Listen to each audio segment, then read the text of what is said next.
live. Okay, and it seems to be saying we're live now, so it looks like we're talking to you all. Hi, everyone. Hello. For those who are new, welcome to our first genre talk for 2019.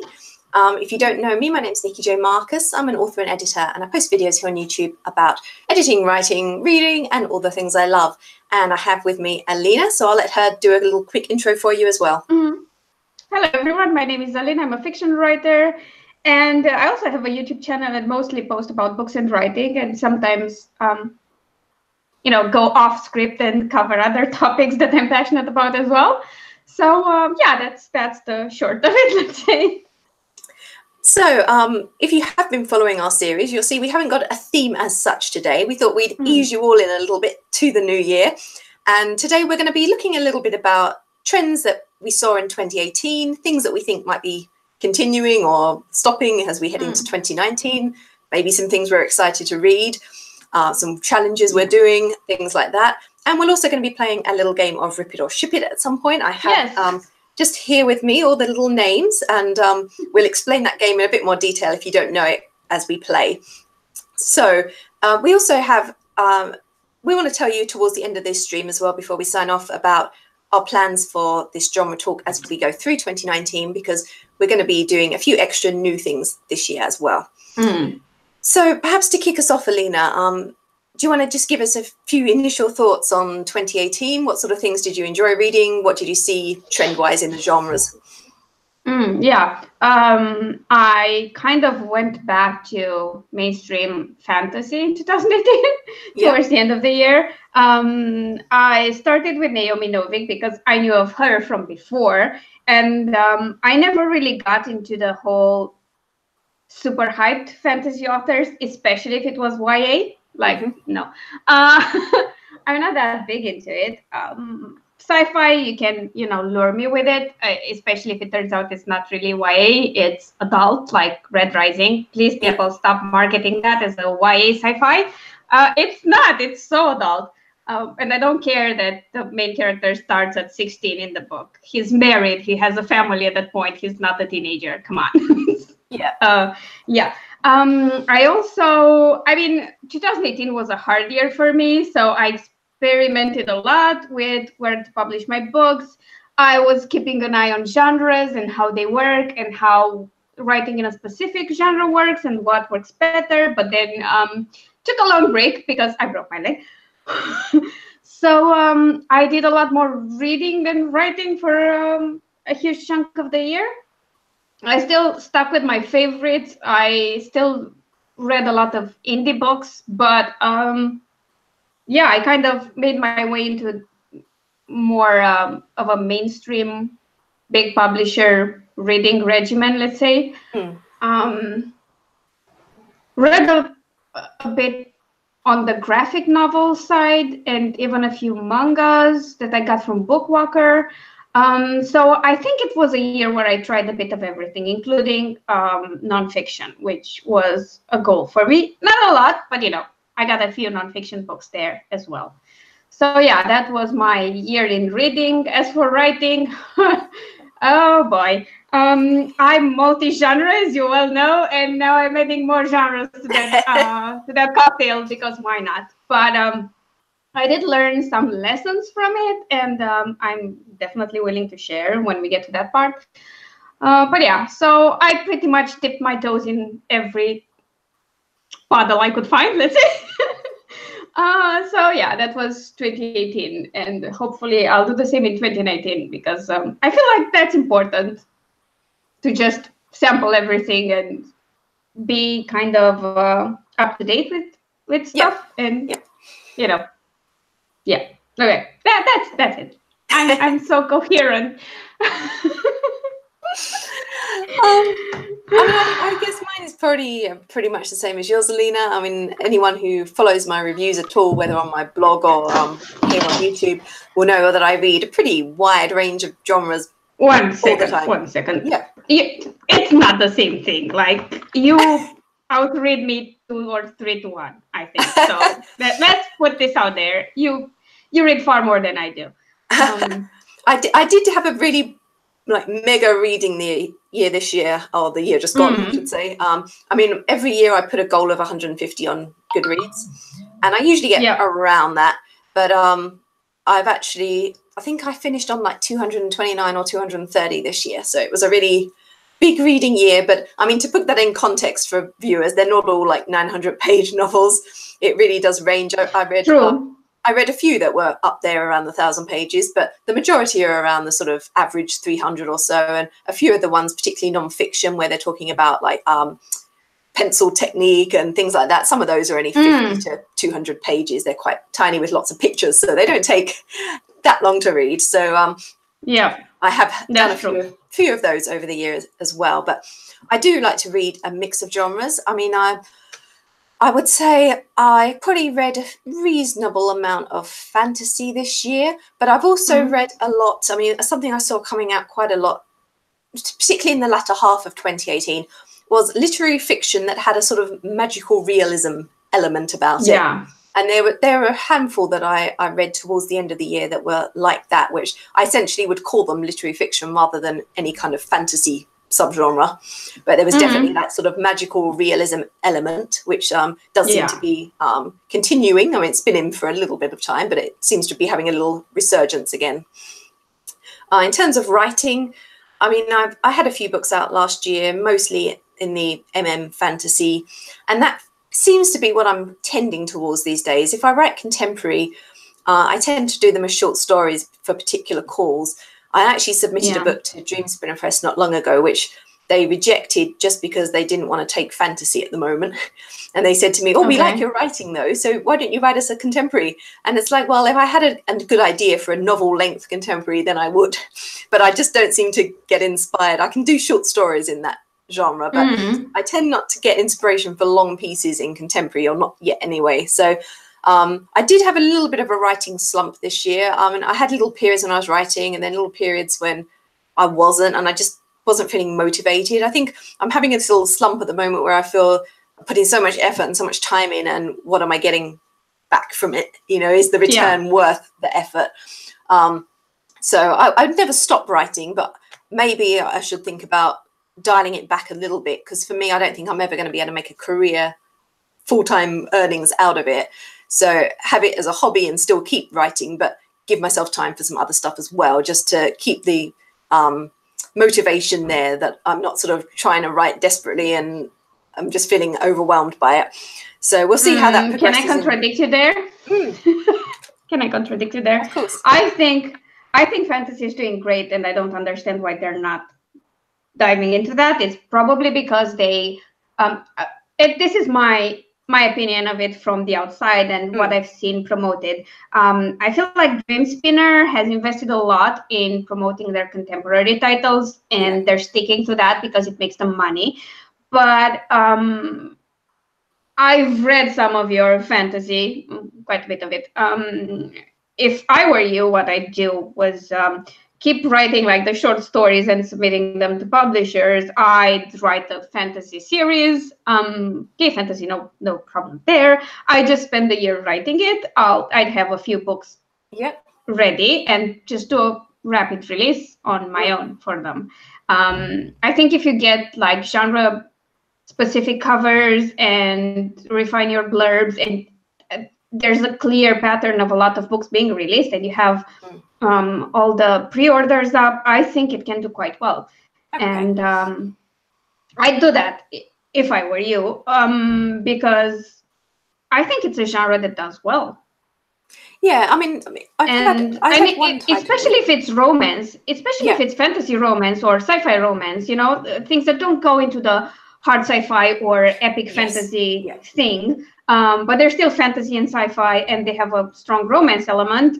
Those do well, and I think they do well in the LGBT subgenre as well. So I wouldn't give up, because I think at this point you have a pretty good grasp of what works and what doesn't work. And just because publishers like to focus on stuff that makes the money fast, it doesn't mean that the other genres aren't doing all that great. It just means that they have a different focus. And I've noticed that in a lot of bigger LGBT publishers. the smaller one will venture into other genres as well, but the bigger ones are kind of focused on contemporary, because that's an easy sell, let's face it. And if you've cultivated an audience in that realm, then it's harder to sell them a fantasy. Yeah. And I did find a home for it. It's coming out with Dreams, 9-Star Press. I know. I imagine, but I'm waiting on a date for that, but I'll have news for everyone on that when I get one. I imagine we'll start it soon, so then I'll get a bit more of an idea. It's something I'll keep in mind. For a series specifically, it's harder to achieve that with the publisher, like the tighter release schedule. When you do it on your own, you can take your time writing it and then have it edited and then just start releasing when everything's ready. A publisher has a harder time to do that because they have to work in a lot more titles from a lot more authors. And series do well. Like I don't know why I started so many series myself. I have a lot of series with 1 or 2 books out, a few with 3, and guess what? The ones with 3 books are doing better than the others.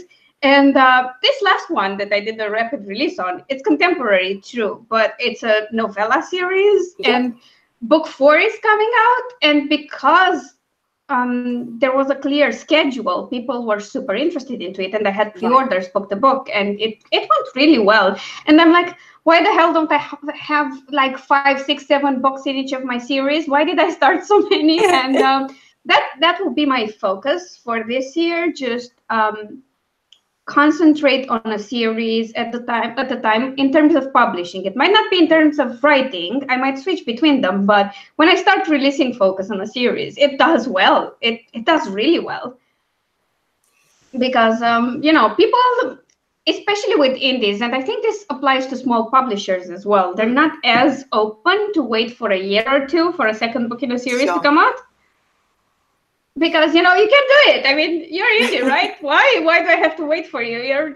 I already wait for those assholes that are big with big publishers. I don't want to wait 10 years for you as well. And I get that. George R. Martin here, and I'm just thinking, see that meme with like the skeleton, and it's like sort of still waiting, or like whatever. It's a bit like that. Yeah, exactly. So and I think having read your MF and your fantasy, or paranormal stuff, I think you'd do great with a series like that, because they're interesting and you don't focus on the super overused myths. You go into the actual folklore, and I think people appreciate that. So I'd encourage you to maybe try it out at some point if you feel like it. Thanks for that, Alina. You're very welcome.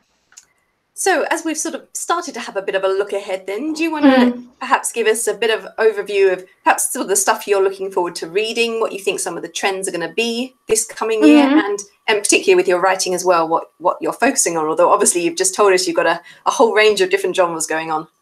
Oh yeah, because I'm insane. I don't recommend what I do to a lot of people because it will drive me mad, but it's fun.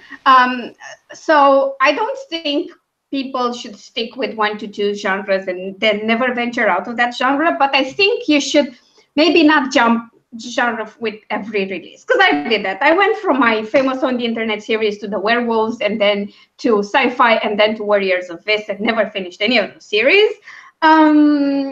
Which is dumb because I have a lot of books out, but they're not clustered in a genre, or it's easier for and LGBT fiction in general, because people will be more adventurous and try many genres.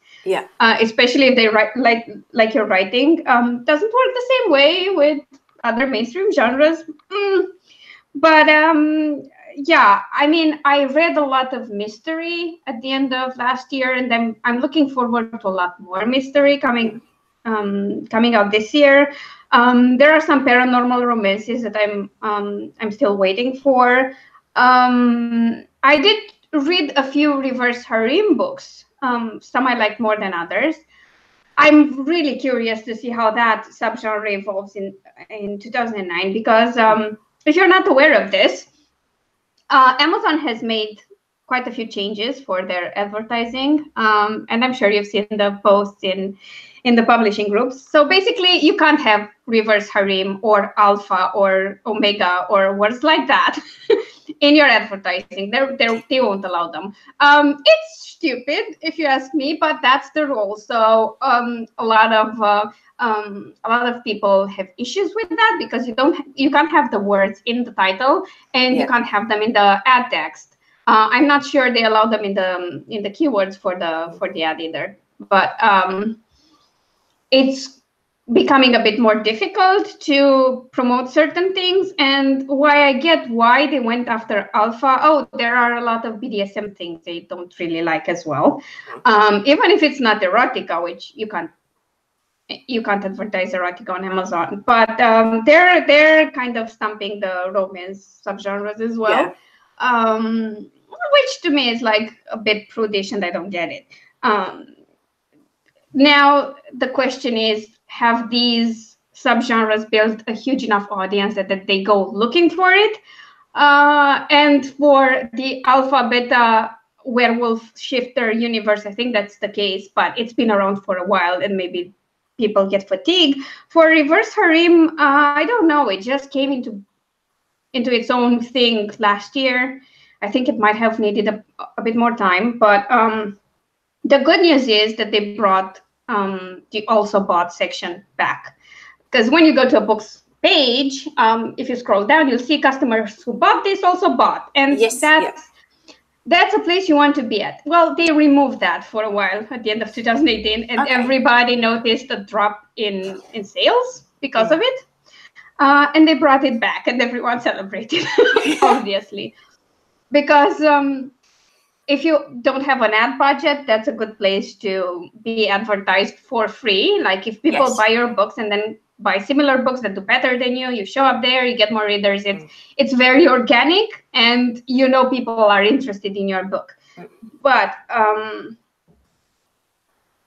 what I've seen as a trend in what authors are doing, and I'm trying to put this mildly, they are so focused on branding all their work as being their own, that all their books look alike with their covers. And that's good when they're in the same genre. That's not that good when they're on different genres. I've seen a case where there was a YA mystery, a fantasy, and some contemporary book, and they all three had the exact same cover, because it was seen as the author's brand, and that's a bad thing. I know people who are very careful with their branding, but they diversify based on genre, and Claire does that well, because you can tell it's her book if you look at the mystery she has and the paranormal mystery, but then they're different enough that they fit in their own genre. And that's advice people give, like try to make all your books look like they're yours. But people take that to heart and forget that they have to communicate genre through the cover. And that's super important, especially if you sell online. And let's face it, a lot of books are sold online, even if it's print books. And people first see a tiny cover, and they will determine genre based on that cover, because they're pretty good at that. They've seen enough covers in that genre to know how to perceive it, and they might click on it and buy it, and then it's, oh wait, this is not a mystery or a thriller, it's a YA contemporary or urban fantasy. What the hell is this? 1 star. And I get that. I get that. And so in terms of marketing trends, people are learning to market in a different way, but it's not always applied the right way. That's a trend I've seen. So yeah, 2019, I think, will be an interesting year from my point of view. But yeah, that's my long rant about trends and what's coming up.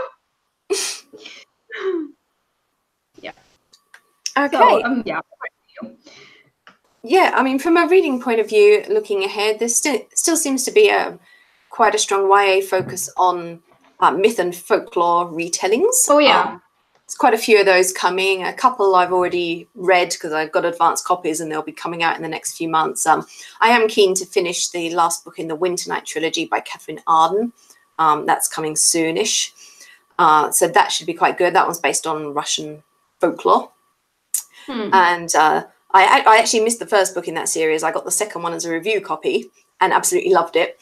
So I'm sort of keen. I knew I was able to pick up from the first book, but I'm kind of waiting because I'd like to get the first book as well. But I'm sort of waiting to see if they do a bit of a box set of it once the third one is out. Yeah, makes sense. And then get them all together. So I'm looking forward to that. I am quite enjoying, as I mentioned earlier, this sort of literary fiction / magical realism blend. Because I quite like that sort of literary fiction style of writing, but with that little fantasy element thrown in. Yeah, that's been quite good. I've read a few that have been like that recently, so I hope there's going to be a few more of those coming in to 2019 as well. And in other sort of general sense, I mean, I'll just be carrying on as usual with my bit of a blend. When I see something that interests me on NetGalley, I request it. And I've got 20 odd books for Christmas, all across different genres, a lot of classics, but a bit of fantasy in that as well. So there'll be plenty to mix up so I don't get bored of the same thing too much altogether. Yeah, makes sense. So yeah, that'll be my reading. And yeah, I mean, writing, I'm hoping to get a bit of motivation back. And I've got a few fantasy stories going on at the moment in various stages of first draft. So I'm hoping to continue. Make one of those a series. Hopefully I can continue on with those very soon. I've had a bit of a busy start to the year with other things, but I'm hoping that next week I'll get some time to try and sit down and get writing again. So on carry on. I forgot to mention my writing, because I talked about things I did wrong and I'm trying to improve, but I didn't really talk about what I'm writing. So I'm going to focus more on my urban fantasy that's not LGBT, like the Witch series, and then returning to Bad Blood when a few of the Witch series are out, because I'm trying to kind of pull a few of my urban fantasy worlds together. Hello, animation team. Welcome to the stream. So I'm trying to pull the universes together and have them merge. So my werewolf world, my witch world, and my vampire world will be kind of converging and mixing and becoming one, like a universe. Not cinematic yet, but you know, I'm here if anyone wants to do that. And I think that will have enough potential for cross promotion. I'm getting into mystery more. I will start with a gay mystery series and then probably do a few cozies. Definitely do a few cozies, because I have this idea for a girl who's like a hardcore otaku.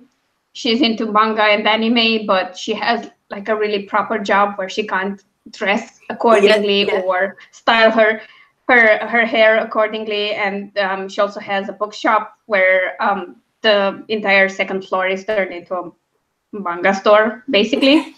So I want to make her the main investigator, because I think it would be fun to follow her around and see her two worlds kind of clashing and how she manages that, because you know, being a geek is cool among other geeks, but in other circles, if you show up at a very proper party in your cosplay outfit, maybe they won't be very happy.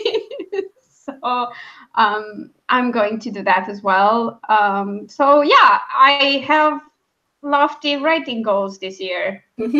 Because I have to make up for like 6 months of last year when I didn't write for various health issues. So I'll probably be burnt out to heaven and back by the end of the year. But I do plan on taking an entire month of writings and off everything in August. So maybe that happens.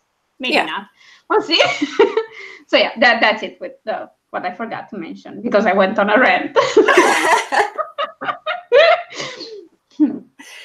Okay, well, on that note, how would you fancy playing a little Rip It or Ship It game? I think that would be fun. Maybe we should introduce it for those who haven't seen it. If you watch my channel, you may have seen I've been doing a few of these during the year. The basic premise of this game is that we have names of characters on bits of paper, as you see demonstrated here. And we're going to pick out 2 at a time and open those up, see who the characters are, and decide whether we would ship that pairing or whether we'd rip it up because we don't think it would work. So I've got a mix of names here. I picked 10 and Alina picked 10. So yeah, and we went for like everything, books, movies, TV, things like that.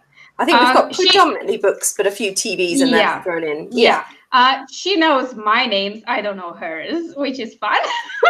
But interestingly enough, although I know Alina's names, I don't necessarily know Alina's names because I haven't read some of the books. So we'll have to describe the characters a little bit as we go along as well. Yeah. So let's pick a first pairing. So we've got 2 here. So we have Aragorn from The Lord of the Rings. Oh, nice. And we have Anna Karenina from Anna Karenina. Oh, my God. Well, I'm not sure what Aragorn would make of Anna Karenina. Oh, come on. No. They'd all be like depressed together. Because, you know, he chose Arwen over Éowyn, and Éowyn's the sort of more feisty Anna Karenina type, isn't she? Arwen's a little bit more demure. So I'm thinking... yes and no. I mean, she is, but she has like this powerful inner strength, which I think Anna Karenina doesn't have. Because if you think of the prospect of loving someone, then them dying, then you're living forever, remembering them, that's a huge thing to deal with. And she could. I don't think someone like Anna Karenina would deal well with that. So they'll just drag each other down and maybe live happily ever after until they kill themselves together. So no. It's a rip it for me as well. Yeah, I think we'll get rid of that one. So let's grab another 2 and see if we have some better luck. Esmeralda from The Hunchback of Notre Dame. Oh my God. And Kaladin from the Stormlight Archive. Now, this is one I don't know. So you'll have to describe Kaladin for me a little bit. So Kaladin is one of the POV characters in the Stormlight Archive by Brandon Sanderson. He is low-born. He was supposed to be a doctor, but because of circumstances that had to do with the highborn, which are called bright eyes, because they have colored eyes. No, they're called brightness or light eyes. I mixed those together. It's fine. He ended up joining the army, which he kind of wanted to. And because he was betrayed by a highborn again, he ended up a slave. And when the first book starts, he's a slave. He's one of the people who carry bridges so that the army can cross. They have a high death rate, and then he keeps discovering these, let's call them superpowers, throughout the book. And what's interesting about him that he suffers from depression, and I particularly loved the way this was described in a fantasy setting. He also has a very strong sense of duty, and yeah, he's a pretty badass fighter and a really kind human being, despite having gone through hell a few times. So, wow. So what do we think about this one? I don't know. I really don't think it would work. No, I don't. From what you're describing of him, I don't think so. So we're not having much luck with shipping our pairings so far. Yeah, that's another rip. To be fair, the only character I'd ship Kaladin with, he'll probably not end up with, because he's kind of groomed to be with someone else, the other person who happens to be a guy. So, yeah, no. Okay, we've got another 2. So we have Hopefully, Charlie Davis from the Charlie Davis Mysteries. Now, this is Claire's series, is it? Yeah. So I haven't read it, but I've heard a bit about it, so I've got a little bit of background on that one. And Edmond Dantes from the Count of Monte Cristo. Oh wow! she could perhaps, or Charlie could perhaps, help investigate all the things that happened. I'm pretty sure that one would work because, you know, dark and brooding kind of figures. To me, it figures it would be close enough to Adam that it would probably work. Yeah. I mean, I think that one would really work. The only problem with that would be that the Count of Monte Cristo would have no one to take revenge on because Charlie has her anger issues, and if she actually loved this dude and found out what happened, she would murder them. Definitely. Do you know what? I see a story here, Alina. I see her coming in at the end of the Count of Monte Cristo, and there's all these dead people littering the ground by now, the Villefors and everyone else, and she's brought in to investigate all these bizarre murders, and Edmond Dantes is her prime suspect, but then of course she falls in love with him. I think we can work this. I think that's our first ship of the evening. That works. Oh, Claire. She might love it. We'll have to get Claire's opinion on this later. We'll have to get Claire to weigh in. Definitely. So we got another 2 here. And we have D'Artagnan from the Three Musketeers. Oh, wow. And Dorian Gray from A Picture of Dorian Gray. Oh my God. I mean, D'Artagnan has a habit of falling for really questionable, dubious characters. So, and Dorian is kind of, I mean, it might keep his interest long enough because D'Artagnan gets in so much trouble. So it might work. It might actually work. Yeah, I think there's definitely a possibility. I don't think that's a complete rip on that one. Yeah, not a complete rip and not a complete ship. It's it could go either way. Like depending on what happens in the situation. Yeah. So we got another 2 here. We've got Demelza from Poldark and Loki from Claimed by Gods. I'm not sure. I think I could kind of see it working. Because Demelza does have a bit of a history of getting swept off her feet and forgetting Ross for a little while. So I could see someone like Loki coming in and putting on the charm and perhaps winning, perhaps not long term, but perhaps winning her over in the short term. Yeah, I don't think she'd be as open to the openness of it. No. If we stick to the canon character from that book, but I mean, it could work. It would definitely be a better life than what she has. Yeah, I mean, I think definitely a flirtation. If yeah. I think this is another one that could it could go either way. Yeah. So we got 2 more. We now have Takeshi Kovacs from Altered Carbon. Oh wow. And Darrow from Red Rising. Now, Darrow's one I don't know, so you'll have to tell us a little bit about Darrow. Okay, Darrow is the main character from the Red Rising series. In this world, humans are divided by colors. Right. So we have red, golds, grays, purples, and each color has a specific purpose to fulfill in society. Golds are the ruling class. Reds are divided into low reds and high reds, and the low reds are pretty much stuck in underground mines on Mars, digging their way through to find this particular element that they use to terraform. They don't know that pretty much the entire solar system has been terraformed, and they're virtual slaves. And Darrow is one of them. They're extremely oppressed, and like in the first 2 chapters of the book, he sees his wife being executed and he does something he shouldn't, so he's executed himself, only he doesn't die. He's turned into a gold and kind of infiltrates, and his purpose is to pretty much take revenge on all golds and end their reign of terror, basically. He's an incredibly strong and adaptable character, and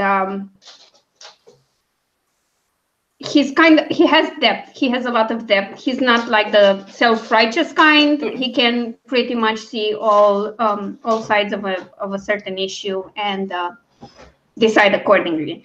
And pairing him with the main character of Altered Carbon, I think that it can either be a match made in heaven.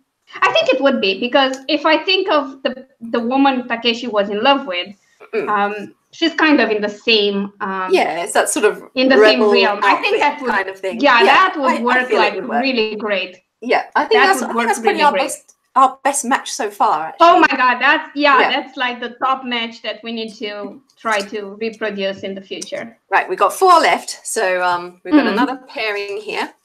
Agnieszka from Uprooted. Oh, nice. And Dylan from Rule Breaker.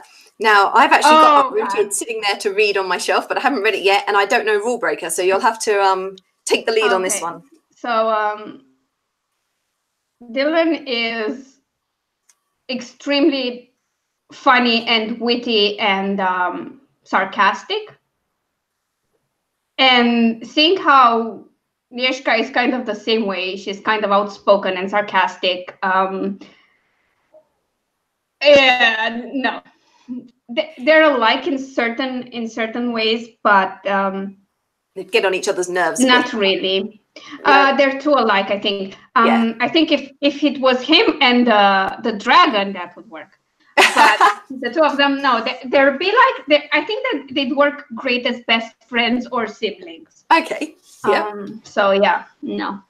You should really read Uprooted. Like, definitely read it. Yes, I've got it here. I got it for Christmas, so I will be getting to it in the next few months. Okay. You've read Spinning Silver, right? I have, yes. Yeah. Yeah, I like Uprooted more. Okay, cool. Just as a baseline. So we have Lestat. I've just put, this is one of Alina's picks, so I've just put from the Vampire Chronicles, like in general. Yeah, I made sure to point out in my submission that it would be post the interview with the Vampire Time, because I feel like there's a huge divide between how he's seen through the first book and how he's described from his own perspective in the following books. So yeah, that's why. Paired with, you'll love this, Melina from Kiss of the Spider Woman. Which I haven't read yet, so I have no idea. Okay, so just a bit of background then for Melina. Very quickly, he is essentially, I mean, he's generally described as a homosexual window dresser, a gay window dresser. However, actually, when you read the book, you'll see that potentially you could say he's actually trans. Okay. So he refers to himself as she quite a lot. Okay. So yeah, he's quite a little bit flamboyant, and he kind of puts that on because he feels he has to create this persona, because that's how he gets through things. He has this slightly over the top sort of campy feminine persona, which does change during the course of the book, but that's how we meet him first off.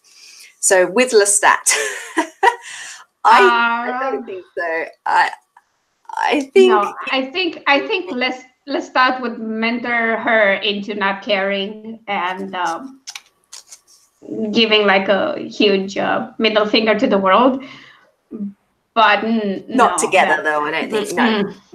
No. And I mean, Melina always keeps saying as well, he's after a man. He wants a real typical man's man. So I don't think Lestat is necessarily a good substitute for that in a way. Depends. I mean, I feel like Lestat is the kind of character that has so much strength displayed at some points that he would attract people regardless of whatever they think they fancy. Yeah. He has that like universal attraction that he project into the world, but I think it sounds like it would be a fling and nothing more. Yeah. So we've got 2 pairings to go, and next up we have Suki from the Southern Vampire Mysteries, the True Blood book series. And wait, the book series, so not the movie. Good. Oh well. Okay. Whichever way you want to think about it. Yeah. No. They're very different. Sorry. Yeah. Whichever one you fancy talking to for the thing. And Gareth from the Vampire Empire, which I don't know if you've read, Alina. No, I've not read that. So this is a kind of, it's set in the future. Vampires have taken over essentially the Northern Hemisphere, the colder climes. And the humans are relegated to places like Alexandria in Egypt and places like that. where the vampires can't go because it's too hot. So Gareth is actually the Prince of Scotland. He's a vampire prince, but he's kind of against most of his fellow vampires. He doesn't believe in what they're doing, the way they treat humans and things like that. So it's very hard to tell you more about him without actually giving away a major plot spoiler. But let's just say he has a noble, although he's a vampire and technically is the bad guy in the book, he actually has a noble side and becomes a more of a hero figure. Suki and vampires. The problem with Suki Stackhouse in any of the iterations is that she can't decide on a guy. So, and we all know she should have just picked Eric and stuck with it. Yeah, I mean, it's so obvious. It's annoying. So she'd find a way to fuck it up. Yep. Yeah, I think that's a reasonable explanation. They'd probably dance around each other for a little while, maybe vaguely get together, and then something would go dreadfully wrong fairly soon afterwards. Yeah, Definitely. And I don't think if he has a noble side, he'd probably want to protect her because she's known to get into a lot of trouble. Oh, he does like to protect the damsel, yes. Yes, but then again, she's the kind of like, oh, I just don't want to get in trouble, but I'm going to jump right into it and then complain that I got involved and then that I have to be stuck in this world. So I think she'd piss him off soon enough. Okay, it's our final pairing, Alina. Oh, God. And we have... I don't want this to be over. We have Spike from Cowboy Bebop, which is one I don't know again, so you'll have to talk to us about that one. Paired with Daenerys Targaryen from the Game of Thrones series. Oh my God. You know what? I don't know, because Spike's backstory is that he was part of a gang. He was quite high up in a gang, and he's believed to be dead because he got into some trouble. His gang kind of turned against him. Part of it anyway. So now he's a bounty hunter in space. Right. He's pretty cynical. He doesn't particularly want to associate with women. He thinks they're too much trouble. He has a strong sense of duty, and in that he probably could connect with our girl from Game of Thrones. No, I can't see it happening. Sorry, he'd roll his eyes so badly at a lot of shit that she says that it just. I mean, he'd be like, you know what? I'm going to go hunt some villains. I don't understand what you're doing here. I'm off. That's how it would go, I think. So that was our game of Rip It or Ship It. From those 10 possible pairings, we ended up with 2 maybes and 2 yeses. So I think we have a strong yes. Yeah, that strong yes. Our best combination was Darrow from Red Rising with Takeshi from Altered Carbon. So I think that's our pairing of the day. I think the only better combo would have been Darrow with Kaladin, maybe. Okay. Yep. Actually, no. There are a few characters that are super high powered, and that would gravitate toward the high powered partner. So yeah, I think there were some possibilities, but not many. So no matter how we pick them, it still would have been kind of more on the no freaking way. Which is fun, by the way. And maybe we can do a Rip It or Ship It game for every genre talk we do. Not for the read-alongs, but we could do it for these. Yep. And maybe, because it's so fun. And I want more of it, and you want do more. So. Well, for today, it's at an end, though. So, I don't. In a few minutes, we'll tell everyone a little bit about what we're doing with Drama Talk this year. But first of all, did you want to talk about maybe sharing what we're going to do, because we're both doing my little reading challenge this year. Yeah. Let's talk Are you about doing the any challenge. other reading challenges as well, Alina? Well, there were 2 from you that I know of. Yeah. And that's it. And then That's it. I want to read 70 books at least. Yeah. So we'll just tell them a little bit about the ones we're doing. So the first one is I decided late last year that I wanted to attempt, and I'll say attempt because I don't know how easy it's going to be in the case of some countries, to read a book written by an author born in every country in the world. Yeah. So I've been able to pre-fill in a few that I've already done. And actually, as we head into this year, I've been able to cross 2 off my list so far for January. So that's pretty good going. Some of those little African countries I think could prove a bit problematic, but we'll see how we get on. Yeah. So that's a challenge that I'm going to be doing, not just during this year. I don't expect to finish in 2019, but starting to think about it this year and hoping to just keep adding a few each year until I finally get there. So there's that one. And the other main challenge I'm doing is the Nicki J. Markus Book Challenge 2019, for which I will add a little link in the whatchamacallit for you. So that's there. I have it open. So this is a challenge with 25 categories, a bit of a range of categories, and hopefully 25 is a pretty nice, easy number that everyone can manage, particularly because I do allow you to tick off a book to represent more than one category. Yeah. So if anyone wants to join us, a few people have told me they're joining in around Goodreads and different places. So there'll be a few of us, and there's a little hashtag, which I will be trying to keep an eye on. I'll probably try and look it up once a week and just see if anyone's posting anything, whether on Twitter or online or anything like that. So if you do decide to do it, do give me little updates as you go along and let us know how you're getting on with it. The way doing this one as well with me.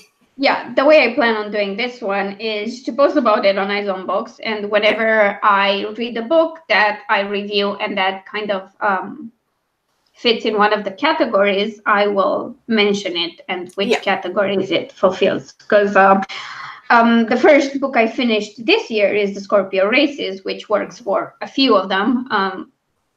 It does happen during a historical event because it's correlated with the suffragette movement. Right. Which I thought was interesting. It's fantasy because it has water horses in it, and it has a very badass heroine. Like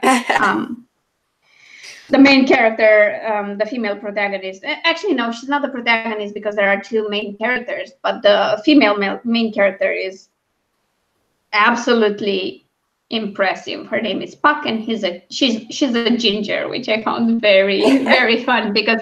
At the same time, I was reading this book and watching the new comedy show from Diane Spencer, who is a ginger. I was like, oh, great, this works perfectly. Great, 2 amazing women who happen to be gingers, and they both kind of have a bit of a temper, a bit of an impulsive streak. So yeah. I've not published a review for this yet because I'm behind with everything, but that's the plan. So I will be mentioning it on my blog and when I share on social media, of course. But I'm not sure how I'm going to keep track of the other challenge. I could make like a map on Photoshop and just color in each country. Country as you do them. Yeah, that would be cool. So gray it out and then color them. Yeah. Oh, that would be fun. I could have a nice visual. Yes. To add at the end of each post your challenge with what I've already covered, and then the other one, and just add it at the end of every post. That I think is a good idea. So I just need to find a very accurate map that I can use. Yeah, because particularly Africa on maps just tends to be this big blob. And like, yeah, I mean the country names do change quite often. Yes.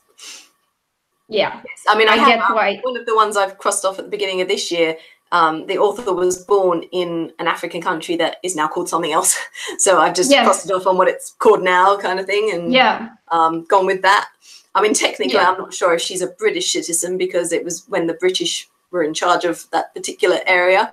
But I've decided it counts for that country anyway. So I mean, she was born there, it counts. Yeah, I think even if she's a British subject.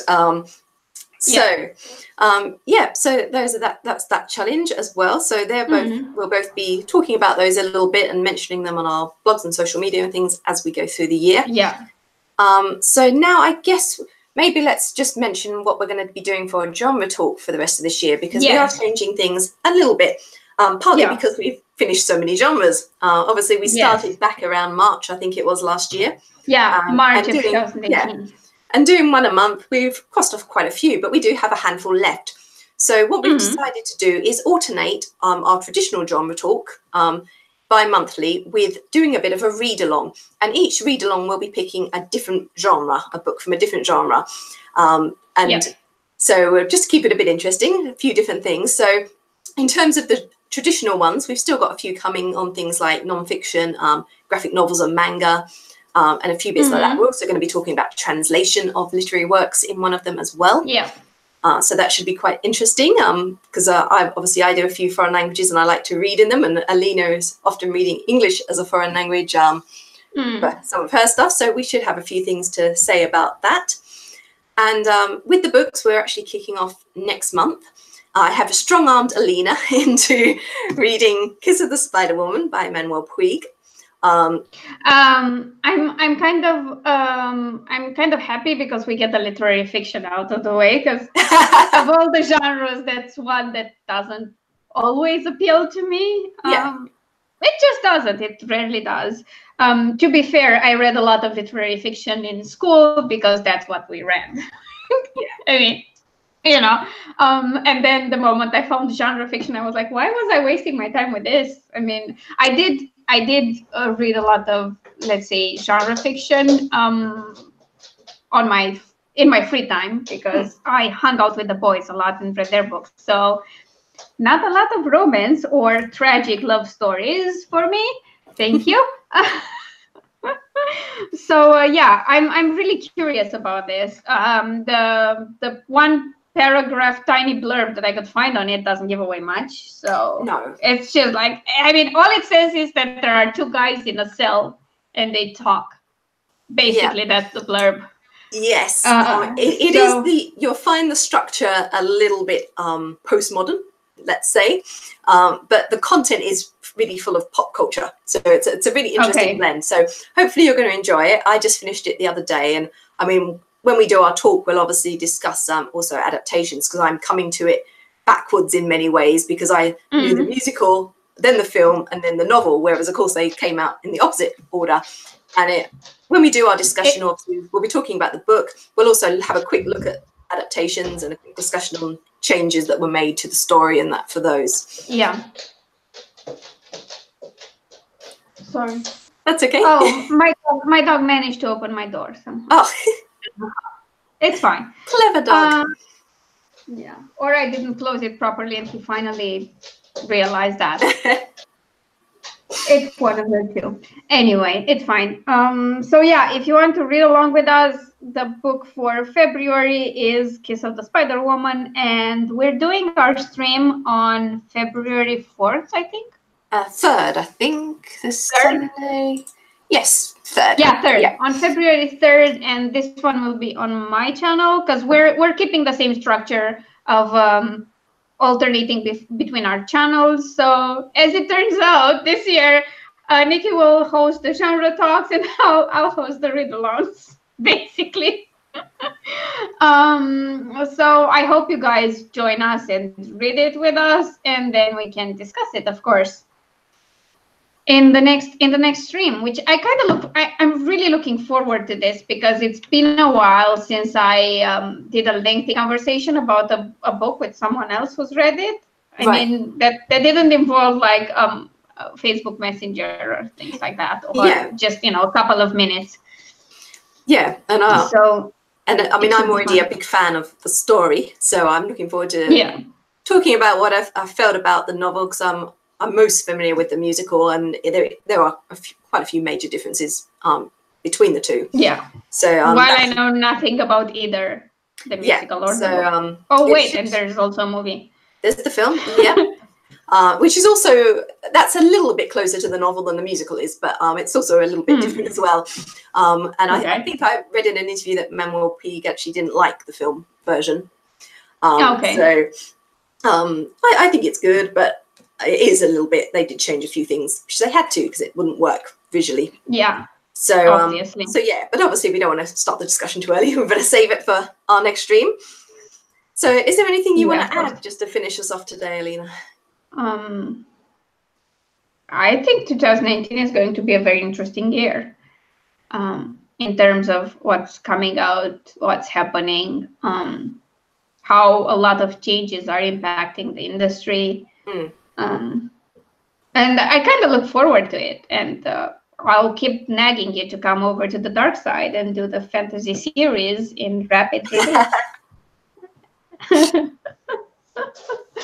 Of course, knowing you, you'll be a lot more organized and on time than I ever was. So that would help. But yeah, I'm still trying to convince you to do freelance, to do independent stuff, because I mean, I think there need to be more books out there, and I think fantasy is kind of suffering a bit, especially in LGBT fiction. I think there's a lot of emphasis on very dark fantasy. Yeah. Which I'm not always in agreement with what people define as dark fantasy. I think there's a need for more books, so I'm going to try my best to convince you to do it. Because I mean, I'm doing my part. I'm trying to finish Magic Unleashed this year, so yes, hey. Excellent. So why not nag other people? Plus, you know, I mean, I'm really good at nagging now. I'm nagging so many people about so many books that I think I should turn it into a marketable skill. So yeah, that's my closing statement for today. Righty-ho. I mean, I don't think I have anything particular to add. Obviously, as I said, we'll be back next week with our first of the read-alongs, which will be a new sort of structure for us. But we'll see how it all works out. I'm sure it should be great fun. And then we'll be coming back after that. And I think we're doing non-fiction after that. I've got my little chart somewhere I wrote up. But we will confirm that for you next time anyway. Yeah, we'll confirm it in February. Well, to be fair, Nicki will confirm it in February because I'm the half of this duo that is always with her head in the clouds and never knows what's happening and forgets things like, oh yes, I'll give you the names for the Rip It and Ship It, and then the day before, oh my god, I didn't send the names, I'm awful. There was plenty of time. Yeah, I know, but I will try to be more organized this year. I mean, I'm trying my best. You're like my hashtag goals for organization. And hopefully I'll improve. I'm better than I used to be, a lot better, but there's still a lot of room to grow. I mean, when I start setting up my bullet journal for next year in June, then I know I've arrived. Yeah, you've made it. Okay, so right. Do you have anything coming out soon? No, I mean only the Blood is Forever, which I don't have the date on yet. I'm anticipating it will be within the first half of the year, but okay, cool. That will be about a year since I signed the contract. So I'm guessing it'll be about then, but once I know, I will confirm that with you all. But that's the only thing I have contracted at the moment. So because of my little dip off at the end of last year, I didn't really submit anything. So what about you? You've got your final fourth book in your contemporary. It's not the final book in the series, it's the final book in the story arc because things happen. So yeah, book 4 of Just Don't is coming out on January 23rd, and it will end the Van and Jesus Christ, Van and Parker arc. Words are tough today. And then there will be 2-3 more books following a different story arc. If you've read as far as book 2 or 3, you're probably guessing which arc that would be. And I think I've planted the seeds for a third story arc with this one, because why not? I mean, I've been loving this series. It's kind of interesting to write. It's super angsty as I like it. And there are some serious issues, but then there's a bit of humor and characters just giving each other shit and being sarcastic, which I love. And I think there will be another month before this book and the other arc starts, but then the books will be released close together as the first 3 have been. So far, I'm really happy with that. And at some point this month or the next, I will start releasing the Owl Investigations books, which is the LGBT mystery series. And depending on how I'm doing on time and how quickly I can actually get the cover done, I might edit and release the second book of Warriors of Vis, which I've had written for like 6 months. So maybe I should do something about it. But yeah, we'll see. For now, I only have one set in stone release, and then another one in February for the 5th book in the series. Right. So yeah, we'll see. We'll see how it goes. Perfect. So I think we'll close there for today. So thank you for hanging out with us. Yes, thank you. A bit of a sort of lack of focus today in some ways, but that's just a sort of slow intro to the year, just so we can kick things off again. So there was a lot to cover. Yes. So as we said, we'll be on Alina's channel next month on the 3rd of February, and the link for that is in the spiel below the video. And we'll be discussing Manuel Puig's Kiss of the Spider Woman if you want to join in the read along with us. Bye for now, everyone. Bye.